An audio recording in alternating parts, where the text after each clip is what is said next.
materialdan hazırlanmış nümunələrin mütləq uzanmalar arasında hansı münasibət düzgündür? Gəlin yazaq. Baxaq. F burada nəyə bərabərdir?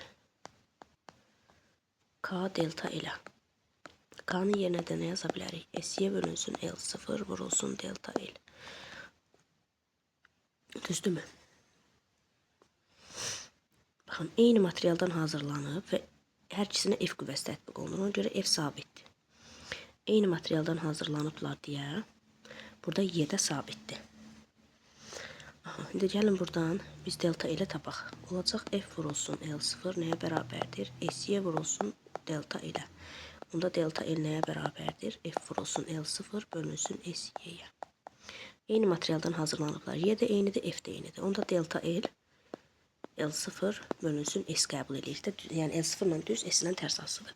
Burada gəl birinci üçün yazsaq. Delta L1 nəyə bərabərdir? L0 bölünsün S. İkinci üçün yazsaq. Olacaq 2L0 bölünsün 3S-ə. İndi gəl nisbətlərinə baxaq. Yəni delta L1 bölünsün delta L2. L0 bölünsün S. 2L0 3S-də qalxır yuxarı. S-lər L0-lar ixtisar getdi, nə qaldı? 1,5.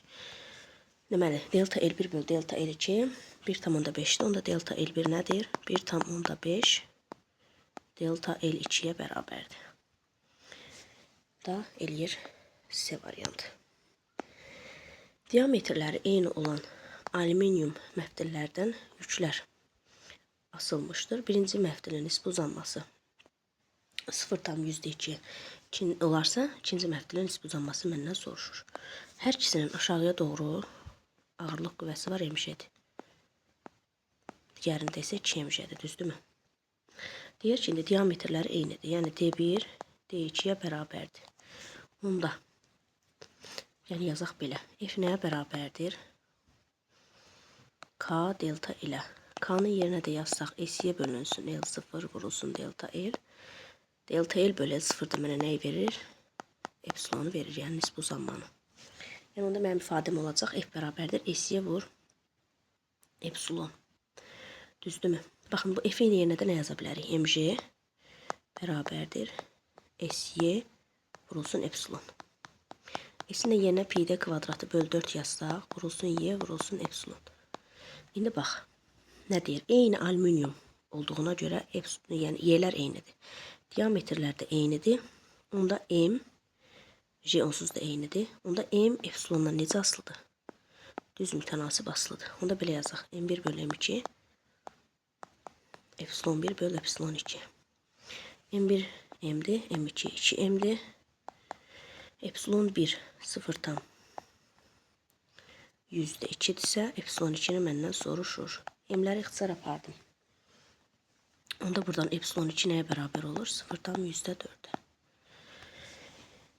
Bu da harda verib? A variantında verilib. Baxaq 3-ə. Nə deyir? 0,5 kiloqram kütləli alüminium temperaturunun ondan aldığı istilik miqdarının asılı qrafik verir, xüsusi ərimə istiliyini tapın.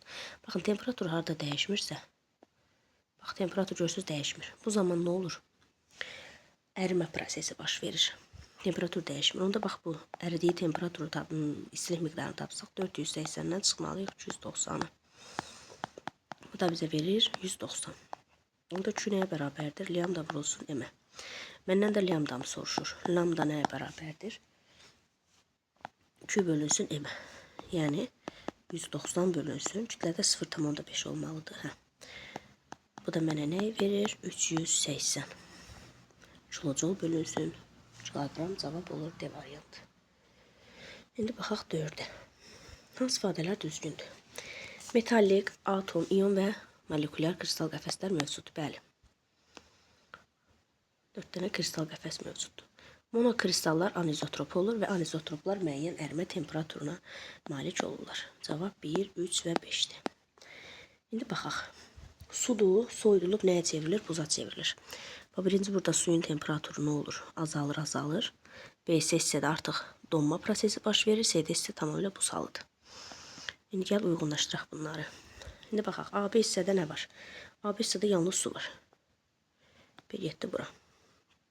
C-də hissəsi azıq buzdur. Ona görə orada da yalnız buz var. A da getdi bura. B-si hissədə isə burada donma prosesi gedir. Yəni burada artıq C nöqtəsində tamamilə bax bu. C nöqtəsinə gəlir ki, ha, D-yə gəlib C-də hissəsində. Bu C nöqtəsində tamamilə donub. Amma B-si hissəsində həm su da var, həm buz da var. Yəni su və buz mövcuddur. C getdi bura. Sonra suyun kütləsi azalır. Bəli, buzun kütləsi artır, suyun kütləsi azalır. Və C-də hissədə isə artıq buz halıdır. Ona görə də buzun kütləsi dəyişməyəcək. Baxaq 6-ya. Porşun altında su və onun doyan buxarı vardır. Doyan buxarın halını dəyişmə diaqramına əsasən yoğunluğu müəyyənləşdirin. Doyan buxardır. PV-dən asılı deyil. Bunda T nədir? Konstantdır. Və eyni zamanda Rho və N də nədir? V-dən asılı deyil. Ona görə sabit qalanlar nədir? Buxar molekullarının konsentrasiyasıdır və temperaturdur. Temperatur verməyib ama. Sonra deməli, burada nə olur? Buxarın təzyiqi də dəyişmir. Sonra artır. Nə artır? Buxarın kütləsi artır. Buxarın kütləsi artır, suyun kütləsi azalır. Və suyun həcmi nə olur? Deməli, suyun həcmi də nə olur? Azalır. Çünki buxarın kütləsi artır, suyun kütləsi azalır. Suyun kütləsi azaldığına görə suyun həcmi də azalmış olacaq. Yəni B, A, Y və C də düzgün cavablardır.